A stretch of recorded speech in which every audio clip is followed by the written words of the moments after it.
Greetings, everyone. Gleekon here again with another episode of Lore of Warcraft. This is kind of a biggie as we are now entering into the Horde and the Alliance. So stay a while and listen as we embark on part 2. It's the second half of the second Chronicle. Really, the Chronicles series is a trilogy in itself. So this is the second half of that entire trilogy. The first half has been relegated to ancient history of Kalimdor, Azeroth, Eastern Kingdoms, and Draenor. Actually included in that was Pandaria and Northrend as well. A little bit of the Broken Isles, and I guess a little bit of, I don't know what you would call.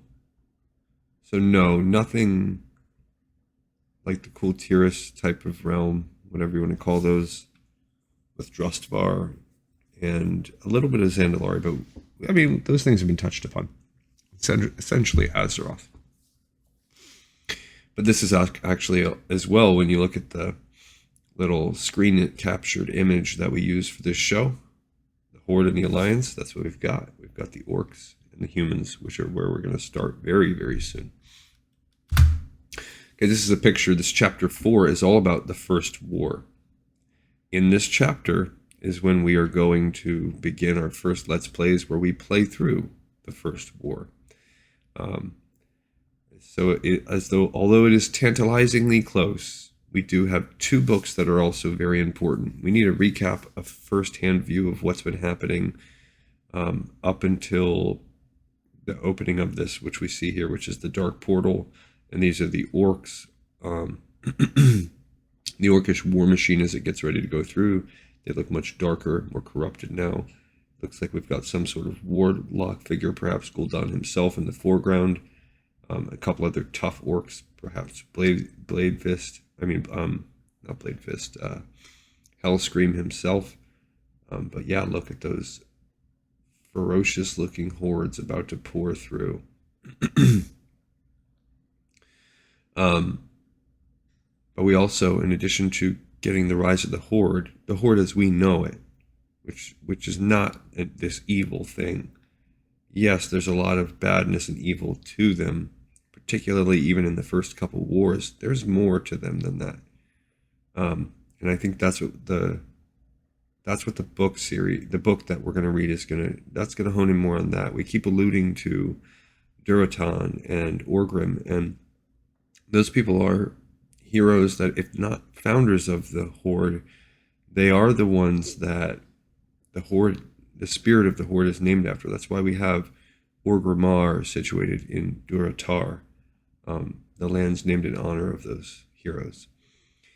But we also have to look at the Last Guardian and look at the Alliance side, the side of things. How did a good person, a hero like Medivh, become so corrupted? So to get those close-up stories, we're going to have to read those 2 books first.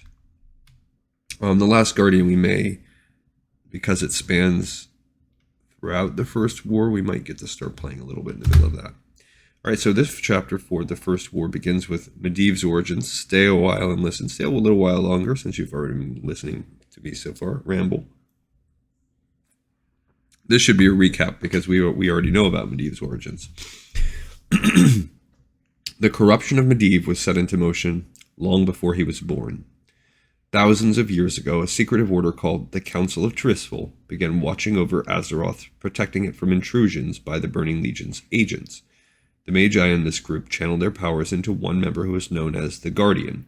This mighty individual single-handedly scoured the world for any sign of demonic activity. So this is, for the time being, for this epoch, that Guardian is essentially the ultimate force.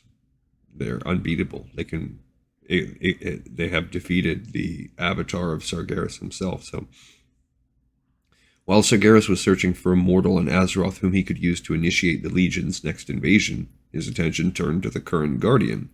Her name was Egwene, and she was one of the greatest Magi who had ever lived. She was also proud and bold, 2 traits that Sargeras knew would make her ideal for corruption. Sargeras infused a sliver of his vast power into a physical avatar And then he opened a temporary gateway through which this vessel could reach Azeroth. In an icy region called Northrend, the fallen Titan confronted Aegwynn. Just as Sargeras had hoped, the Guardian expended her strength to vanquish the Avatar, leaving herself vulnerable. The Legion's Lord took this opportunity to transfer a portion of his spirit to the mage's soul. I do not like the amount of hand-waving that goes on there. I just don't. I hope we're going to get in some of our novels some more, but we have shown time and again the vast amount of power and energy it takes to create one of these portals. A portal big enough for something that you would imagine would be less than even an avatar. Someone like Manaroth. It takes a not secret, a not small amount of energy and magical power in cooperation with agents in the land. So how that portal was opened in Northrend is a big question. And it's something it can be retconned, but it's something that needs to be answered considering everything else hinges upon this. This is not one small footnote in the annals. This is how the dark portal is able to be opened through Medivh. So that's a big one. Unbeknownst to Aegwynn, Sargeras subtly darkened her thoughts. Though the strong-willed mage proved to be too powerful to fully corrupt, the Legion's ruler managed to turn her against her allies in the Council of Tristful. The Order's members had always considered themselves as the Guardian's handlers, and they expected the mage to obey their commands and follow their advice. Yet Aegwynn did neither. As time passed, she grew disillusioned with the Council and its motives. Recently, the Order had begun meddling in the politics of human kingdoms, which made the Guardian suspicious. When the time came for Aegwynn to relinquish her powers so another could take her place, she refused, because the Guardians were supposed to change hands like every 100 years, if you remember.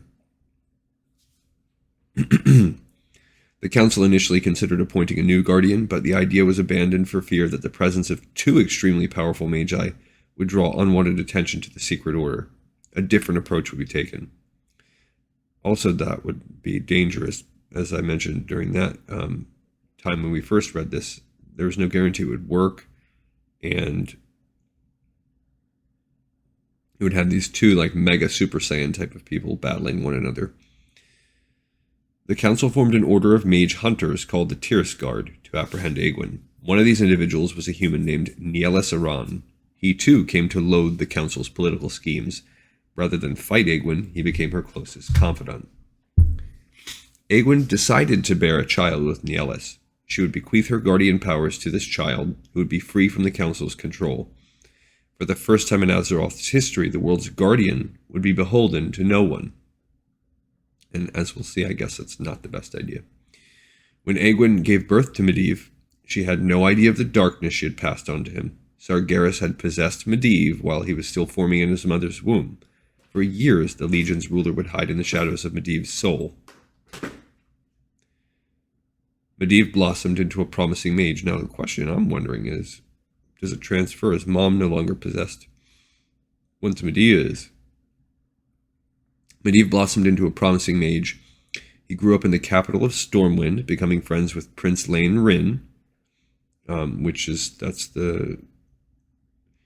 those are the rulers of current World of Warcraft, that lineage, and the knight in training, Anduin Lothar.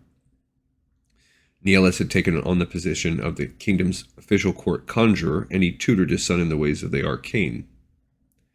Aegwynn, however, was not present. Centuries of acting as the guardian had taken their toll on her.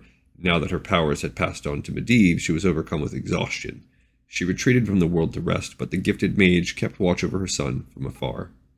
On the eve of Medivh's 14th birthday, his dormant guardian powers awakened and he accidentally killed Nielis. The trauma sent the boy into a coma that would last years. I think in our book we're going to get to see that up close as well, so that's another reason why we definitely want to start reading that book first. Here we have the Tomb of Sargeras. I think this is going to talk about our Nazjatar level tomb. After vanquishing Sargeras' avatar, Guardian Aegwynn sought a place to bury the body so that its dark magic would not disturb the world.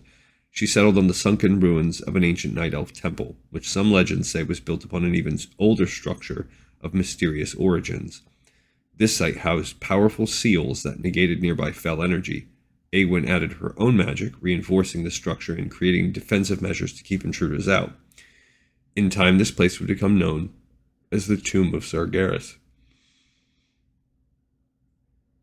I believe in the Legion expansion, that is a dungeon that you can do, and it's a tricky one as well.